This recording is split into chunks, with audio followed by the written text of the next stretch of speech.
Just 96 kilometers from the Arctic Circle lies a small town on the edge of civilization, Tanana, Alaska. This remote town of just 200 people is little known, where locals subsist on hunting and trapping. As prey becomes scarce, predators take risks to find food, sometimes mistaking hunters for prey, posing even greater danger to innocent townsfolk. Tanana is currently in the depths of winter, with some residents facing severe food shortages. Stan, a man who left Boston 40 years ago to settle here, is now 63. The meat supply in his refrigerator is nearly gone, barely enough to last a week without rationing. Without meat, starvation looms. It is now the North American caribou hunting season, and Stan, along with his 21-year-old son Joey, is on the most crucial hunt of the year.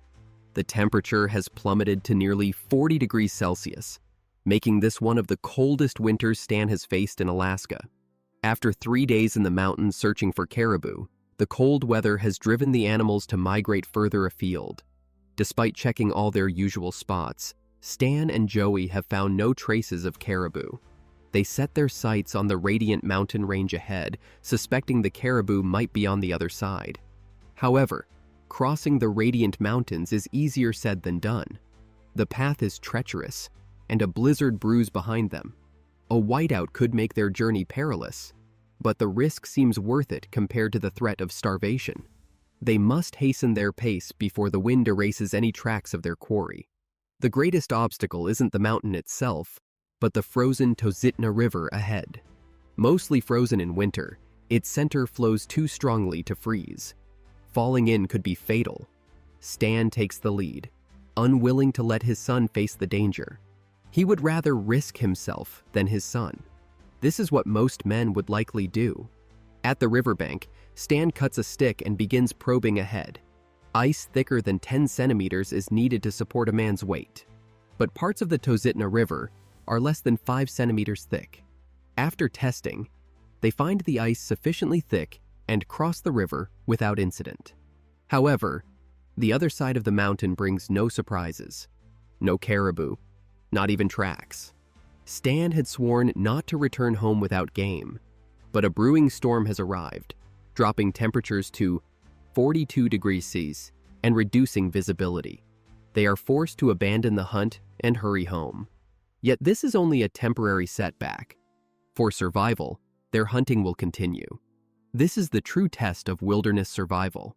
This harsh winter in Tanana, Alaska, a town born from the last century's gold rush and nearly abandoned when the fervor died down, isn't just tough on Stan.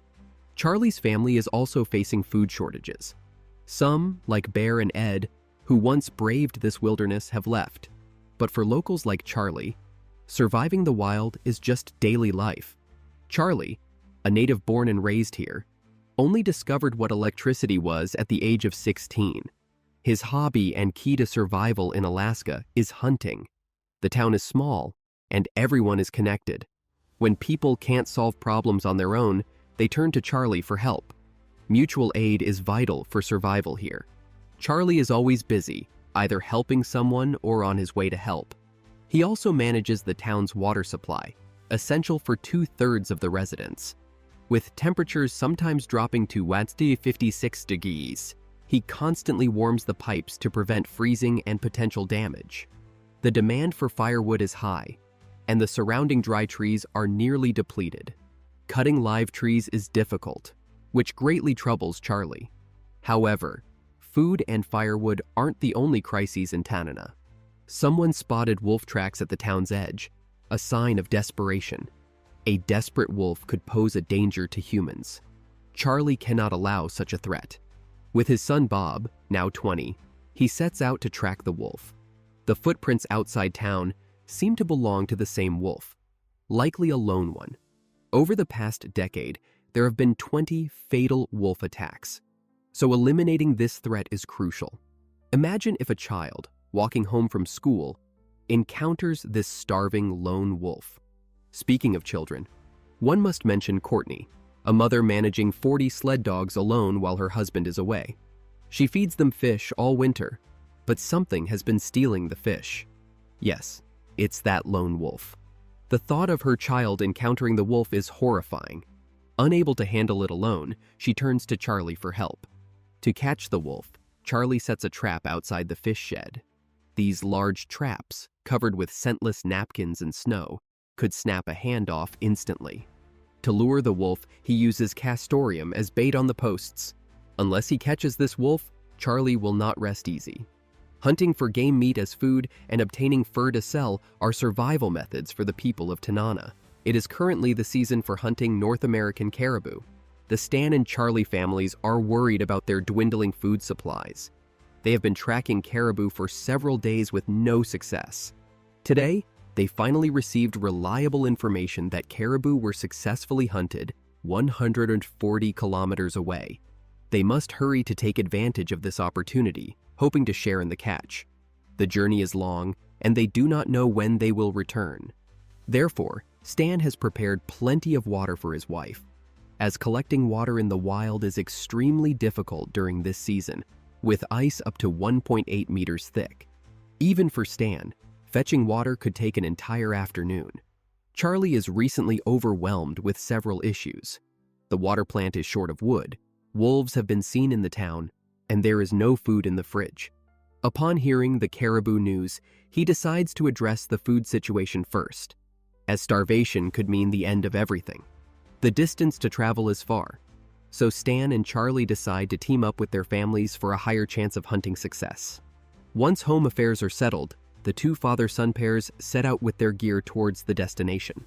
Hunting in this environment carries many risks. A careless accident could mean not returning at all. But without taking this risk, they cannot survive here. To save time, Stan also rides a snowmobile, their last chance as the caribou hunting season is nearly over. Returning empty-handed again would mean starvation. A few hours later, they arrive near their destination.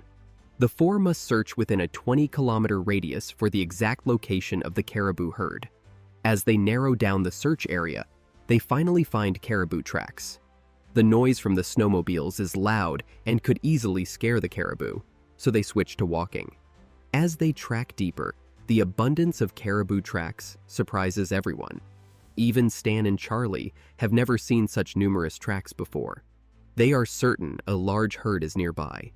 The group is initially elated, but their happiness is short-lived as the tracks lead in two different directions. They must split up, increasing the likelihood that one group might not catch any game. Finally, Charlie comes up with a plan. He and his son Bob ride the motorcycle to intercept the caribou from the front, while Stan and his son Joey chase from behind.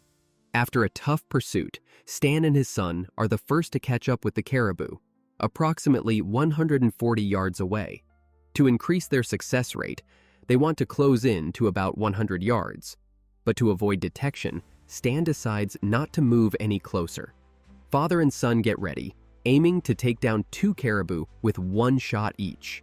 After 2 gunshots, they successfully bag 2 North American caribou. Charlie sighed.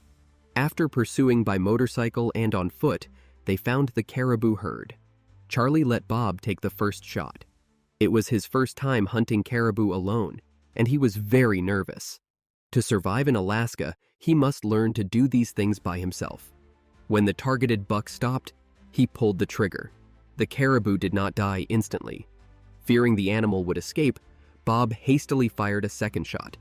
Meanwhile, Charlie, an experienced hunter, smoothly took down another caribou with 1 shot.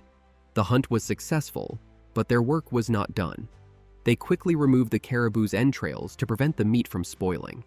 After cleaning, they packed the cavity with snow to keep the meat fresh. The entrails would not be wasted. They were taken home to use as bait for traps.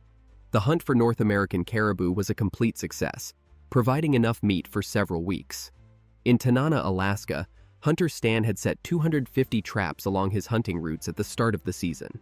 However, after a week, he hadn't caught anything due to the extreme cold and the animals hiding, not venturing out. But last night, the temperature rose suddenly by several degrees, presenting a good trapping opportunity. Today, Stan planned to check and set traps with his son Joey, with only 3 weeks left in the hunting season. Last week, Stan and Charlie had finally hunted a North American caribou, solving their food problem. However, in Alaska, the only thing that can be converted into dollars is fur, which is used to buy clothes, supplies, bullets, and guns. The situation was not looking good. Joey was prepared to use the caribou entrails to set his own traps. This year, he wanted to trap a wolf worth $400 to prove himself. Trapping wolves with a snare is very difficult, even for experienced hunters, who often fail. His ultimate goal was to hunt independently, without relying on his father, and this wolf could be his rite of passage. After confirming their location on the map, the father and son set off. Their trapping route was a 60-kilometer loop to the northeast of the village. They traveled north for over 20 kilometers and stopped in a forest near Thunderbird Creek. Stan watched how Joey set up his self-taught wolf trap. To be a successful hunter, knowing where to place traps is crucial, predicting the animal's pathways. In the forest, they used caribou entrails as bait and set a simple snare trap. If a wolf came for the bait, it might get its head caught in the snare and suffocate. Wolves have a very keen sense of smell and can detect scents from 3 miles away. If they are active nearby, they can be lured in by bait. Joey has learned this trapping method from the local indigenous people. Sometimes, the oldest methods prove to be the most effective. He broke many branches to block the surrounding paths so that passing wolves would be forced towards the traps he set. Joey is very independent, which sometimes leads him to disregard his father's advice. After setting the wolf trap, he and his father continued to check the other traps they had previously set. Returning empty-handed today would be particularly disappointing. The first few traps, which have consistently caught game over recent years, gave Stan hope for continued good luck this season. Each year he relies on trapping to make at least $4,000. Otherwise, after expenses, he would face a loss. In Alaska, the trapped animals are usually found frozen, but today, they caught a live wolverine in one of their traps. Fur hunters do not prefer such encounters for 2 reasons. First, their target is the wolverine's pelt, valued at $400, which would be greatly diminished in value if damaged by a gunshot. Second, wolverines are notoriously aggressive and greedy. Without a gun, an attack could be deadly, given their powerful bite force. However, Stan, an experienced hunter, chopped down a small tree to use as a makeshift weapon. After several rounds of combat, the wolverine was struck in the head, stunning it momentarily. Seizing the opportunity, Stan used a small handgun aimed at the wolverine's fontanelle, a spot least likely to damage the fur. As smoke rose from its head, the wolverine fell to the northwest, meeting its end. Stan felt the fur, pleased with its quality. The frigid weather shortens the hunting season, so they have to make the most of their time to secure more gains. Charlie, skilled at catching beavers, relies on fur as his main source of income like Stan. As the weather warms, he plans to quickly start trapping beavers.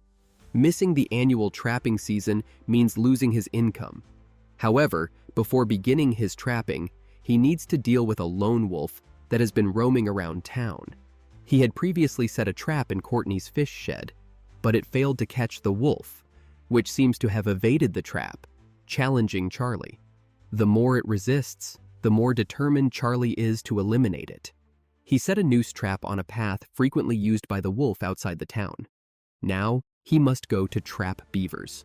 Trapping is a family tradition, and as the successor, he must continue it. Of course, he also wants to pass these land-based skills and knowledge to his son. So when he goes out hunting, he always brings his son Bob. This year, their trapping goal is at least 20 beavers. He requires Bob to accompany him the entire time. If they fail to meet their goal, they might not even have enough money for gas. After traveling more than 30 kilometers southeast, they arrived at Fish Lake. Generations of Charlie's family have trapped beavers here. Upon arrival, they found clues. A snow mound resembling a small hill was actually a beaver lodge. From experience, it likely housed at least a dozen beavers. In late autumn, beavers cover their dens with mud, which hardens like stone once winter arrives. They needed to dig a hole nearby to set the trap. Charlie was responsible for cutting through the ice with a chainsaw, while Bob cleared the ice inside. This work was not easy. Charlie wanted to use this method to train his son. The bait they used was a dry birch branch, one of the beavers' favorite foods. They would insert the branch into the riverbed, positioning it in the center of the ice opening. Then, they set multiple noose traps around it. When beavers are attracted, they might enter the nooses from any direction and get caught. Charlie supervised from the side, letting his son do all the work. Practice and teaching is how the skill is thoroughly learned. Beavers are mainly active at night, so they would not know the result of the traps until tomorrow. After a night of waiting, Charlie and Bob planned to return to Fish Lake at sunrise. Before that, they needed to refuel their snowmobile. At this critical moment, the town's fuel pump broke down. With no other choice, they had to use the remaining fuel to check the traps. A lack of fuel could be a fatal blow to their hunting plans. Alaska's forests host hundreds of mammal species, and they might encounter various prey while passing through. On the road, Charlie suddenly spotted a fleeing otter. He stopped hurriedly to catch it, knowing its fur was worth $100. However, the otter escaped, using its elusive movements, and Charlie missed out on $100. Such is hunting. Success is never guaranteed. They continued on and arrived at the place where they set the traps yesterday. Seeing the beaver channels they built, Charlie cheered up again.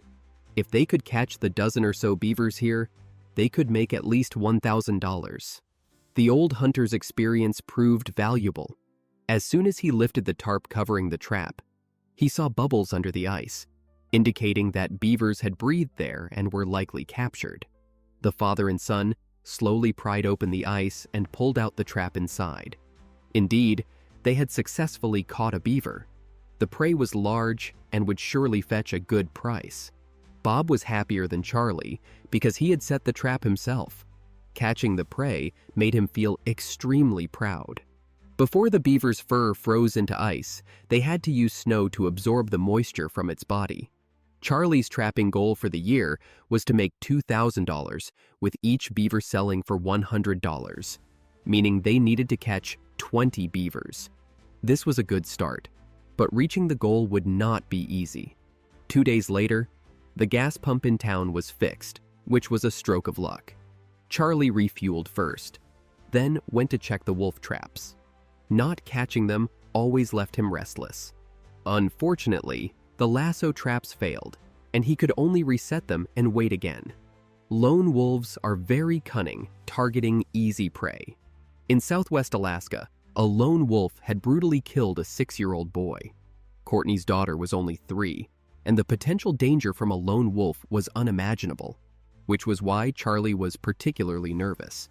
However, the cunning lone wolf did not appear and was deliberately avoiding traps. Charlie could only remind Courtney to keep herself and her daughter safe. 21-year-old Joey, to prove he could handle things on his own, set wolf traps near Thunderbird Creek. Catching a gray wolf was a matter of pride for a hunter, and doing so would earn Joey more respect from the locals. Today, he and his cousin Sudalor were going to check the traps. They often hunted together for safety in numbers. Catching gray wolves was very difficult. They have a keen sense of smell and are very intelligent. Even Charlie, a seasoned hunter, often failed to catch them. But Joey had a drive to tackle challenges head-on.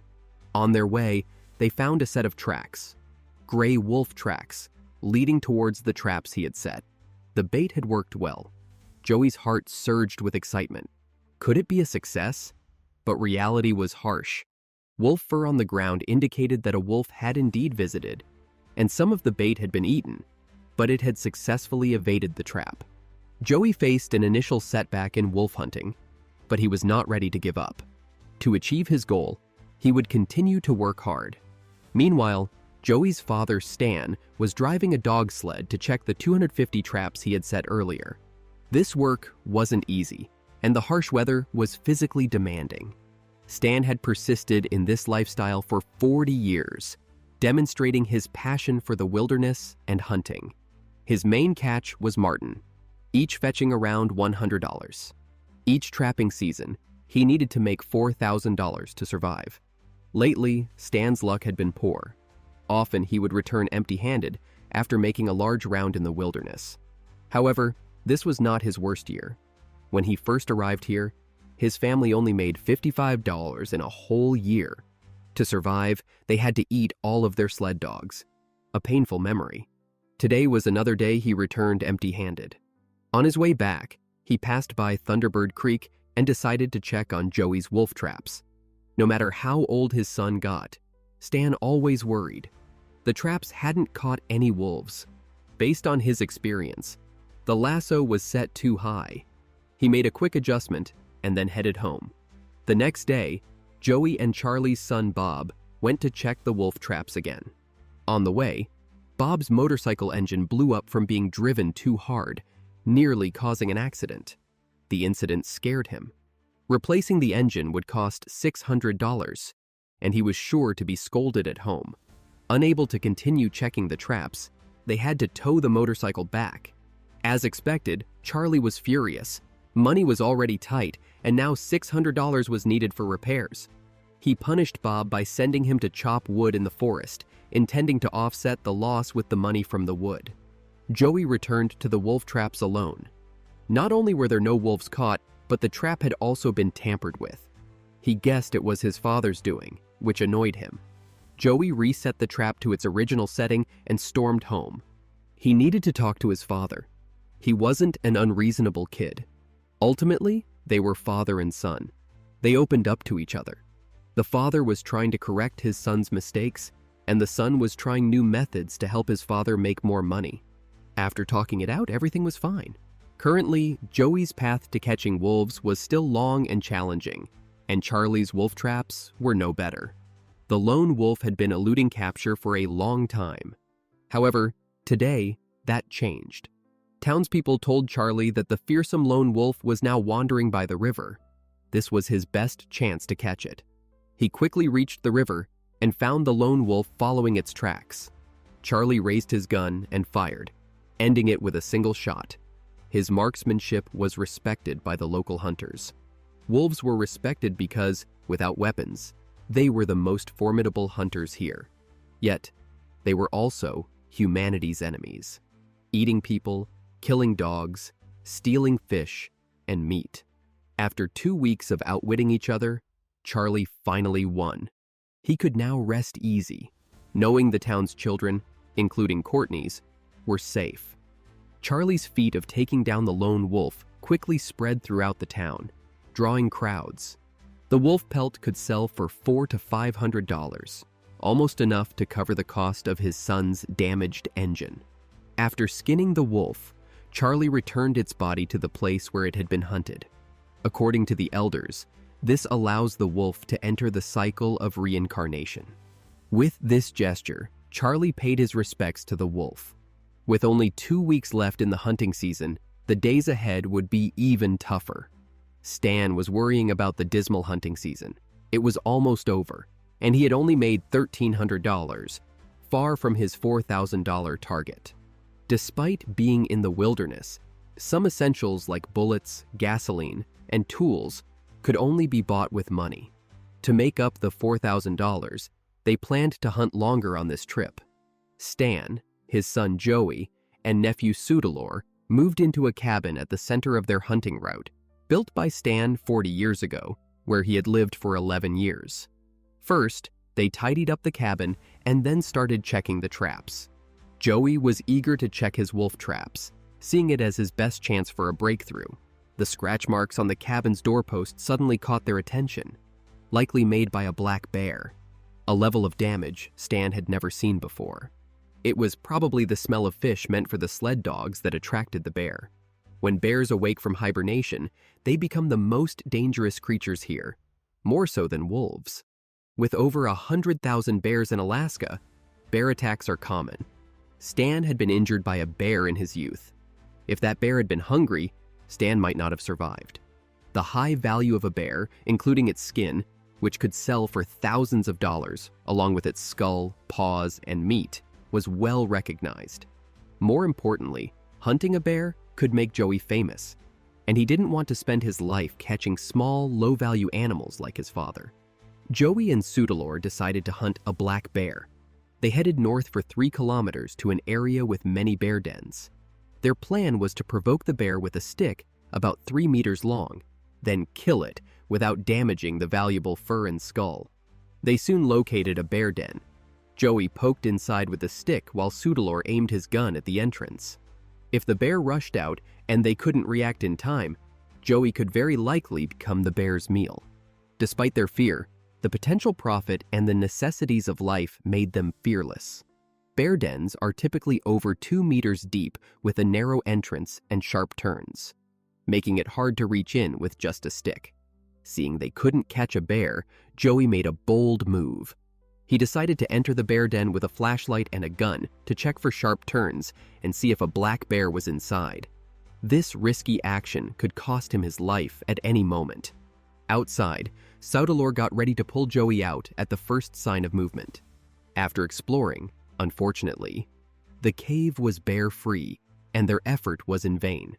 They returned to the wolf traps to find them empty as well. Disheartened, they felt deflated like frostbitten eggplants. Joey loved the thrill of hunting large animals like bears and wolves, but the harsh reality of hunting large game was beyond his expectations. Becoming a proficient hunter seemed a long way off. Charlie and his son spent 3 weeks and only caught 7 beavers, roughly earning $700. However, they needed another $1,300 to break even this trapping season, marking it the worst in 15 years. Tanana has no roads. In winter, the frozen rivers are the hunters' highways. Alaska was extremely cold this year, but thawing was quick. If the ice broke early, it would mean an early end to the hunting season. Today was likely Charlie's last hunt of the season. He needed to be extra careful to avoid losing his life. He took his son Bob back to Fish Lake. The moving branches on the trap indicated that beavers had taken the bait and might be caught. Eager to see what was inside this mystery box, Charlie asked Bob to dig through the ice. Charlie, who had been hunting since he was 8, wanted to pass on his years of experience to his son. Fathers and sons everywhere have a similar, delicate relationship. Fathers are often strict and critical, but love their children selflessly. Initially, sons may not understand or even rebel, but once they become fathers themselves, they realize the depth of their father's tough love. Unfortunately, this trap Bob had set had only had the bait eaten and did not catch a beaver. Charlie pointed out that the mistake was made during trap setting due to the noose being too large, and that Bob should bear the responsibility. Setting traps seems simple, but it's actually full of tricks. It's easy to learn, but very hard to master. To make up for the error, Bob worked even harder in their next action. They moved to the second trap and began to slowly retrieve the noose from the water, as a quick movement could allow the prey to slip out. The last noose got stuck, and Bob had to reach into the icy lake, causing severe pain in his hands, like cutting with a knife. Furthermore, touching water contaminated with beaver feces could expose him to giardiasis, a parasitic infection causing fever and diarrhea, which could be life-threatening if not treated promptly. However, when Bob pulled out the beaver's tail from the water, he was no longer concerned about the parasite. The size of the tail indicated the beaver's large size. Despite the cold, Bob held tightly onto the beaver's tail to prevent it from falling back into the water, not wanting to disappoint his father again. Finally, they caught the animal. A rare size indeed.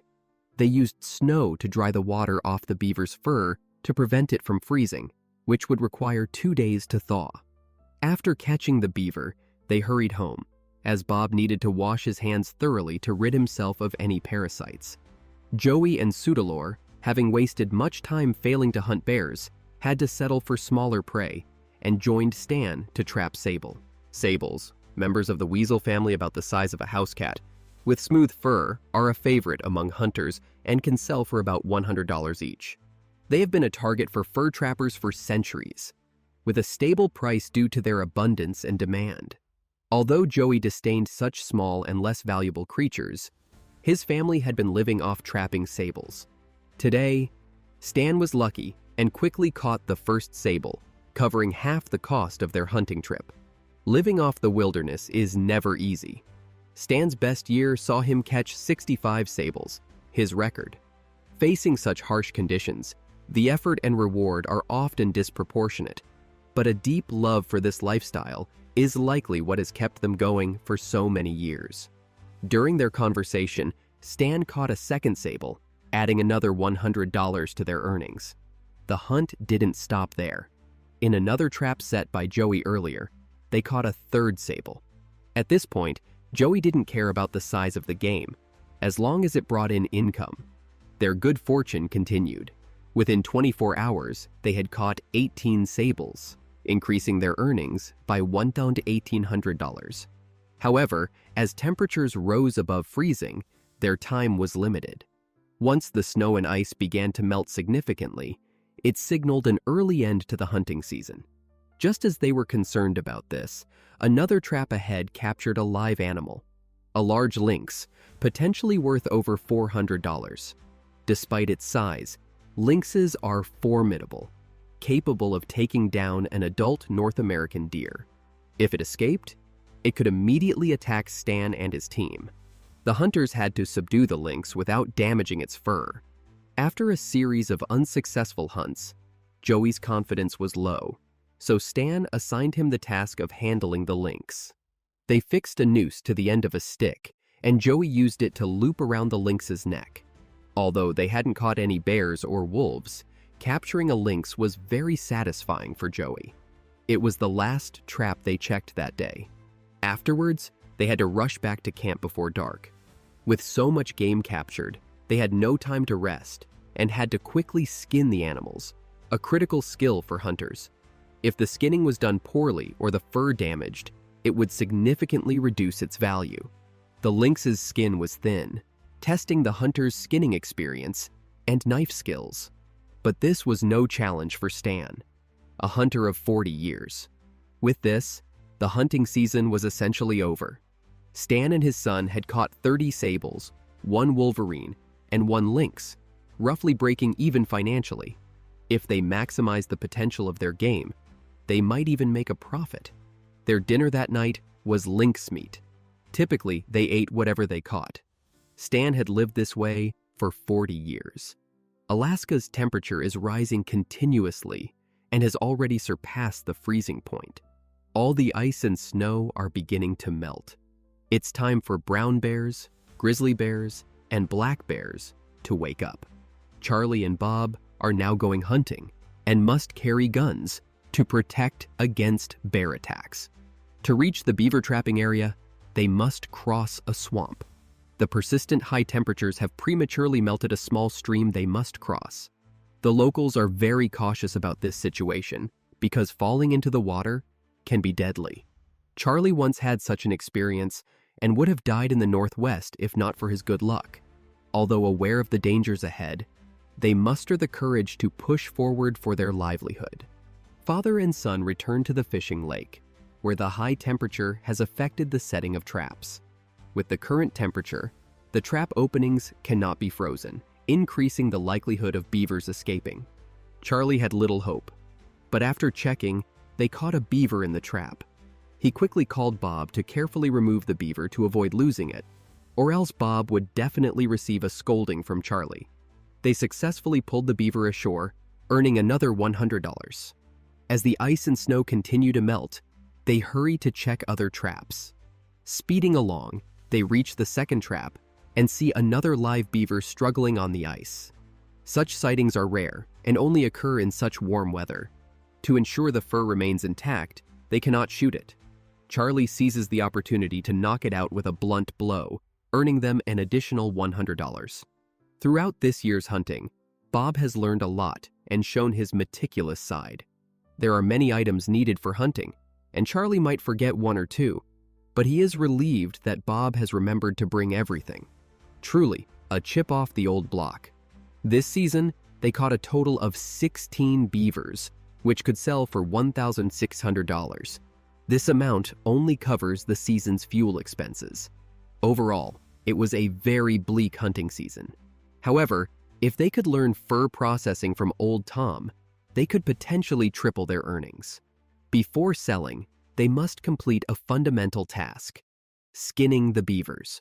They will eat the beaver meat, as food is valuable in such places. After a busy hunting season, the father and son not only failed to make money, but might also have lost some of their initial investment. If you were in their place, would you continue in such conditions?